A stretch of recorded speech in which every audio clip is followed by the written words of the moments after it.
Hi friends. Night India win అయింది and నైటే చేయొచ్చు video, but I just waited to this ఏ సెమీఫైనల్కి వెళ్ళిన టీమ్స్ డిసైడ్ అయిన తర్వాత చేద్దాం అనుకున్నాను. And it's India and Afghanistan, and both teams went to semis by winning against Australia. There is no better team to do it against, వాళ్ళ భాషలో చెప్పాలంటే. అండ్ టోర్నమెంట్లో హాట్ ఫేవరెట్స్గా టీంని సైలెన్స్ చేసి వెళ్ళడం కన్నా ఇంకంతకన్నా బెటరే ఉంటుంది. మోరెవర్ మన విక్టరీ అయితే మాత్రం బాగా ఎంజాయ్ చేసాం. Of course many people are saying that ఇది రివెంజ్ కాదు అంటే, yes of course to some extent it is yes and to some extent it is no. Mostly it's no, but మన సైడ్ నుంచి చూడండి, వరల్డ్ కప్లో లాస్ట్ టైం మ్యాచెస్ అన్నీ గెలిచి, WTC అప్పటికే పోయింది, వరల్డ్ కప్లో మ్యాచెస్ అన్నీ గెలిచి ఫైనల్లో మన హోమ్లో వాళ్ళు చెప్పి మనల్ని ఓడించిన తర్వాత అది ఎంత పెద్ద గాయం అయిందంటే, ఇప్పుడు ఆ వరల్డ్ కప్కి సంబంధించి షార్ట్స్ వచ్చినా హైలైట్స్ వచ్చినా కూడా చూస్తుంటే ఒక బాధ, ఆ గాయం తాలూకు నొప్పే వస్తుంది.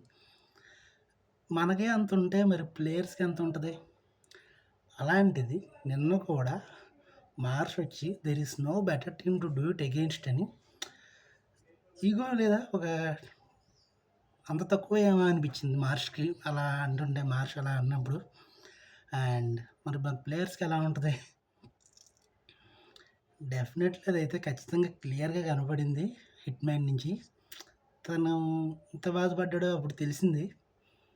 ఇన్ఫ్యాక్ట్ అది అసలు తను బిలీవ్ చేయలేకపోయాడంటే, ఒక 2 days వరకు అసలు నిజమా ఒక కళ అన్నంత మెంటల్ స్టేట్లోకి వెళ్ళిపోవడం జరిగింది. అండ్ హిట్ మ్యాన్ 2012 నుంచి నేను T20 వరల్డ్ కప్స్ చూస్తున్నా. అంతకుముందు అయితే అన్ని హైలైట్సే. ఆ 2012 నుంచి నేను హిట్ మ్యాన్ ఒక T20 వరల్డ్ కప్లో ఇలాంటి ఒక నాక్ నేను ఎప్పుడు చూడను. ఇంత నాక్ అసలు ఎలా వచ్చింది? ఒక్క ముక్కలో చెప్పాలంటే, కేజీఎఫ్ భాషలో చెప్పాలంటే సేమ్ గాయపడి సింహం నుంచి వచ్చే శ్వాస అదే. ఎంత గాయపడి ఉంటే తను నేను అంత గట్టిగా ఆడుంటాడు. అసలు ముందు విరాట్ కోహ్లీ వికెట్ పడినప్పుడు అయితే చాలా బాధ వేసింది. అర్రే మళ్ళీ తిరిగి ఇచ్చేద్దాం అనుకున్న టైంలో మళ్ళీ మనకైతే ఎదురు దెబ్బ తగిలింది, టాస్ అట్ అయిపోయింది అలా అనుకున్నాం. కొట్టాడు బాస్, ఏమన్నా కొట్టాడు, ఆ పిచ్చ కొట్టాడు. ఆస్ట్రేలియన్స్కి నరకం స్పెల్లింగ్ రాయించాడు. ఇప్పటి నుంచో అనుకునేవాడిని, ఒకప్పుడు యువరాజు ఉంటే ఆస్ట్రేలియాని నాకౌట్ గేమ్స్లో తెగ కొట్టేవాడు కదా, అలాంటి ఒక యువరాజుని మిస్ అవుతుందా అనిపించింది. మామూలు కొట్టలేదు, ఉన్నంతసేపు కూడా అసలు ఏం కొట్టాడంటే ఈజీగా 6 వెళ్ళిపోయింది. ఒక బాల్ అయితే బ్యాట్ కమిన్స్ వేసింది, కింద నుంచి వచ్చి కొంచెం స్లోగా వచ్చినట్టు అనిపించింది. దాన్ని కూడా అసలు ఎక్కడికో కొట్టాడు హిట్ మ్యాన్ అని ఊరికే అనలేదుగా. అసలు స్కోర్ అయితే మాత్రం ఈజీగా 220 వెళ్తుందన్న టైంలో ఇంకా అవుట్ అయ్యాడు. తర్వాత స్కై దూబే ఉన్నప్పుడు కూడా చాలా బాగుంది, బట్ వెంటనే ఇద్దరు అవుట్ అయిపోవడం, తర్వాత 2 overs మంచిగా పడ్డాయి. ఇంకా అక్కడి నుంచి అయితే ఎక్స్పెక్టేషన్స్ తగ్గిపోయినాయి. ఒక 205 to 210 అనుకుంటున్న టైంలో ఏంటి అది కూడా రాదా అనిపించింది లాస్ట్ ఓవర్ టైంకి. ఆ తర్వాత హార్దిక్ వచ్చి 2 6లు కొట్టాడు, మళ్ళీ లాస్ట్ ఓవర్లో జడేజా ఒక 6 కొట్టాడు. That's good. యాజ్ యూజువల్గా ఒక 205కి వచ్చాం. నెక్స్ట్ వెంటనే వికెట్ పడింది, వార్నర్ అవుట్ అయిపోయాడు. బట్ వార్నర్ కన్నా బాగా ఇండియన్స్ అందరూ ఎదురు చూసిన వికెట్ ఉంది. ఆ వికెట్ కోసం ఎంత ఎదురు చూసామో, ఏది జరగకూడదని భయపడ్డామో ఆల్మోస్ట్ అదే జరిగినంత పని అయింది. బట్ మార్ష్ అండ్ హెడేక్ మామూలు కొట్టలేదు. అండ్ మళ్ళీ అదే రిపీట్ అవుతుందా అనిపించింది, చాలా బాధేసింది. అక్షర్ పటేల్ ఆ క్యాచ్ ఎప్పుడైతే పట్టాడో really it created a sense. అంటే అక్షర్ పటేల్ అలాంటి క్యాచ్ ఎప్పుడైతే అలా సింగిల్ హ్యాండ్గా తీసుకున్నాడో దిస్ ఈజ్ ఫర్ అస్ అనే ఒక సైన్ వచ్చింది. ఈ మ్యాచ్ మన కోసమే అన్నట్టుగా ఒక సైన్ అయితే వచ్చింది. అండ్ ఆ తర్వాత ఇంకా మ్యాక్స్‌వెల్ వచ్చి ఓ 6 కొట్టిన వెంటనే అయిపోయాడు. హెడ్ ఒక వైపు నుంచి మాత్రమే లాగడం.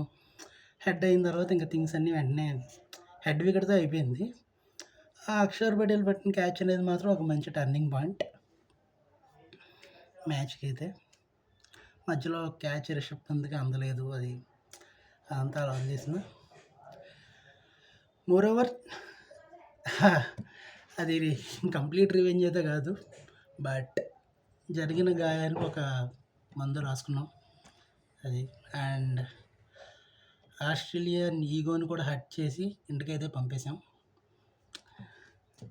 అండ్ మోరోవర్ కనుక మనం చూసుకుంటే ఇంకా ఆఫ్ఘనిస్తాన్ అక్కడ వరల్డ్ కప్‌లో ఎలా ఓడిపోయిందో అదే తరహాలో ఇక్కడ గెలిచింది. They one it like same wickets తీశారు. మ్యాక్స్‌వెల్ వచ్చి కొడుతుంటే మ్యాక్స్‌వెల్ అవుట్ చేసి గెలిచారు. అక్కడ మ్యాక్స్‌వెల్ అవుట్ చేయలేకపోయారు. ఇక్కడ మనల్ని హెడ్ వచ్చి కొట్టేసి గెలిపించేస్తుంటే మనం హెడ్‌ని అవుట్ చేసి గెలిచాం. అండ్ అక్కడ దొరకని ఫినిష్ అనేది ఇక్కడైతే దొరికింది. అండ్ ఇద్దరు కలిసి అక్కడ క్వార్టర్ అనేది ఇక్కడ కొంచెం తిరిగి ఇచ్చేశారు. ఆఫ్‌కోర్స్ కంప్లీట్‌లీ ఇంకా థింగ్స్ అనేవి అయితే మారవు. పోతూ పోతూ ఉండాలి ఇంకా. అండ్ నిన్న నిన్న కనిపించిన విషయం కూడా ఏంటంటే హ్యాజిల్వుడ్ చాలా బాగా చేశాడు. హ్యాజిల్వుడ్ ఇంకా చెప్పాలంటే ఆస్ట్రేలియాని సేవ్ చేసేసాడు. నిన్న హిట్ మ్యాన్‌గా అలాంటి ఫామ్‌లో ఇంకో సైడ్‌లో కోహ్లీ తోడుండి ఉంటే మరోలా ఉండేది. అగ్నికి ఆజ్యం పోసిన లైన్‌కి కరెక్ట్‌గా ఉండేది. బట్ ఎప్పుడైతే ఇంకా విరాట్ కోహ్లీ అవుట్ అయ్యాడో ఇంక అది మిస్ అయిపోయింది ఆ దృశ్యం అనేది. హోప్‌ఫుల్లీ నెక్స్ట్ మ్యాచ్ మనం తగలెట్టాల్సిన ఈగో ఇంకోటి ఉంది. నెక్స్ట్ మ్యాచ్‌లో అది జరగాలని కోరుకుంటున్నాను. హిట్ మ్యాన్ అండ్ రోహిత్ వాళ్ళిద్దరు కలిసి కొట్టాలి. ఎందుకంటే లాస్ట్ టైం ఒక X cricketer from that country commented. మనం ఎప్పుడైతే వాళ్ళతో సెమీస్ ఓడిపోయామో అతను ఒక ట్వీట్ అయితే చేయడం జరిగింది. ఇండియా పెద్దగా చేసింది సాధించింది ఏం లేదని. ఇన్ఫ్యాక్ట్ అసలు ఆ ట్వీట్ చేసేదానికి ఆ టైంకి వాళ్ళు సాధించింది కూడా ఏం లేదు కదా పెద్దగా అనిపించింది. బట్ ఎనీవే మనం ఏం సాధించగలమో అతను చూపించాలి కాబట్టి next match hit man and Rohit Sharma hit man and Virat వాళ్ళిద్దరిని కుమ్మేయాలని మనస్ఫూర్తిగా కోరుకుంటున్నా. Hopefully all the best team India.